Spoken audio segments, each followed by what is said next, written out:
12 years ago, I went to the academy because I wanted to be a police officer. At the time, I wanted to be a police officer because I believed in community policing. I believed that you could police the streets and still be able to build relationships with people of the community. And remember, this person is was at the time a young white man.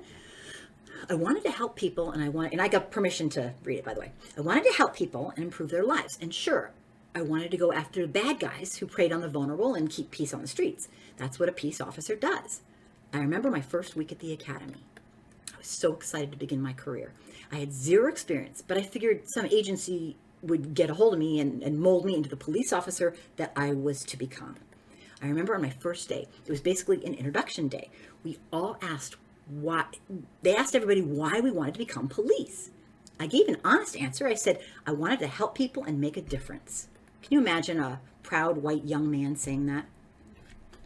I remember hearing chuckles, and the instructors even said something along the lines of, well, that's a very politically correct answer, but that can't be the real reason.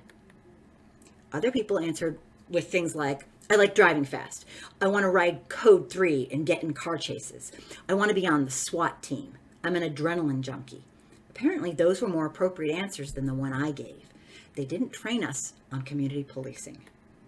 They didn't train us about how to build relationships within the community that we police, or how we could help people. They trained us how to make people comply to us. They trained us to look for minor infractions because those led to arrests. A simple traffic stop could lead to drug charges or a DUI. They trained us on how to handle anyone that disrespected our authority, anyone that questioned us, anyone that dared to resist or not comply. And that was with force. They said to us, if you ever encounter someone not willing to comply, you make them comply. End of story. So this is this guy's training. You force them to do what you ask, even if you have to bust their windows and drag them out of their cars or slam them to the ground and put the knee into their backs, or put them in a headlock, strike them with your fist, with a baton, use your canine on them. Do it over and over again until they do what you want. I'm reading this guy's words. And if their flesh is gone, then so be it. Whatever it takes, you force them to comply. That's what I was taught. They didn't train us how to de-escalate. They trained us to be brutal to anyone who did not want to follow our rules, no questions asked. They even indirectly taught us how you could make it look like someone was resisting arrest and how you could avoid the cameras while doing it. The key phrase is, stop resisting. As long as you can be heard saying that phrase and manage to get out a view of the dash cam, you had the license to beat the living shit out of anyone you wanted. And if anyone had the nerve to question your actions while taking the subject into custody, they resisted and they pulled away from me. I then took the individual down, which is unfortunate, but that is what led to the bruises and lacerations on their face. That's what we were taught. I never did get hired by anybody, he goes on to write. I never worked for an agency in the capacity after graduating the academy. For years, I wondered why. I thought there must be something wrong with me. I thought I just didn't have what it took to be a cop. And I wondered what could have been so wrong with me that nobody was willing to hire me. I silently struggled with this for years, but I still stood with the blue. Then after seeing everything that I've seen in the last couple of months, I realized what made me different from them. Because I always knew from the beginning that I was not one of them, no matter how hard I tried and how much I tried to convince myself I was never one of them. I just didn't belong.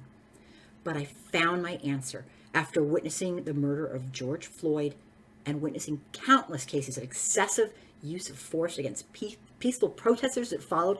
It became clear to me. I had something they don't want on the force. I had compassion. I had a heart. And if I see someone being hurt for no apparent reason, I instinctively want to stop the person from being hurt. But you can't do it if you're a police officer. You can't show basic human instinct to want to stop an act of violence against a vulnerable person. Even if that person's a 75-year-old man and you just witnessed your brother in blue push him down and cause him to crack his skull. Don't you dare stop to try and be nice and help him as he's lying there with blood coming out of his ears. You keep on marching and don't look back. don't have compassion for him. You can't show compassion when your partner is slowly killing someone by digging their knee into their neck for 9 minutes. Even if a person is telling you that they can't breathe, don't show compassion. Even if they start begging you, and even if the begging and pleading stops and you realize that it stopped because the person's now unconscious, and even when their partner keeps that knee on a lifeless body for more than 3 minutes just to make sure that they stay that way, you better not show any compassion. And if you do try to show compassion for the dead guy, good luck the next time you need officers backing you up, buddy. And if you dare to make anyone aware of your partner's action, if you dare to say anything, you'll be run off the force and they'll make sure no one hires you. You can't have officers running around showing compassion to people. You can't have compassion and a heart while you're trying to take down a skinny autistic kid who's walking home from the store with his sweet tea that he just bought. Even if he is trying to make you understand that he's different and he's an introvert, and you can't show compassion because you were taught to use force against anyone that dares to question you. You can't care if this skinny autistic kid was just walking home and committed no crimes. It doesn't matter.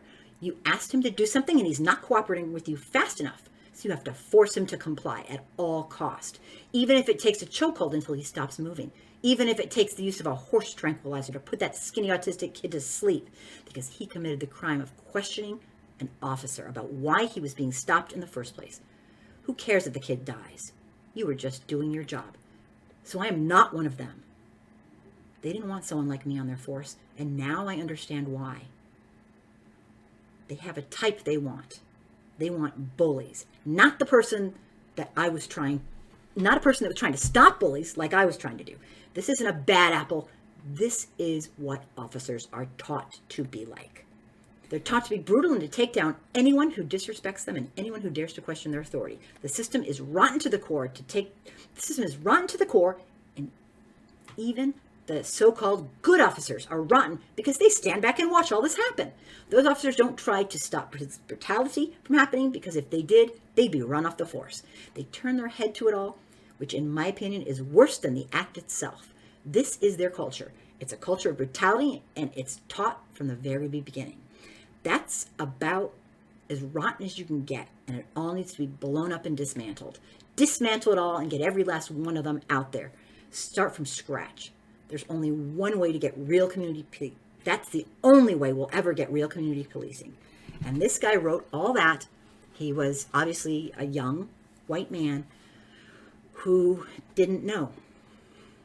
Anyone who's black, they know. Pretty much anyone. Anyone who's brown, they know. Anyone who's indigenous, oh, they know. But we white people are a little slow sometimes. And I wanted to read that as the rant because I thought it was very, very honest. It was from a white male. He gave me permission to read it. And now I will take some comments. One last thing.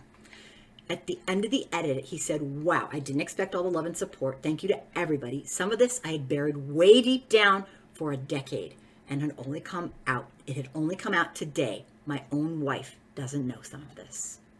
So that was from the heart. And I just thought it was kind of a gift because the more white people who speak the truth, the better, in my mind. We did this. We need to help end this. Not lead, not be the hero, but help. It's the least we can do.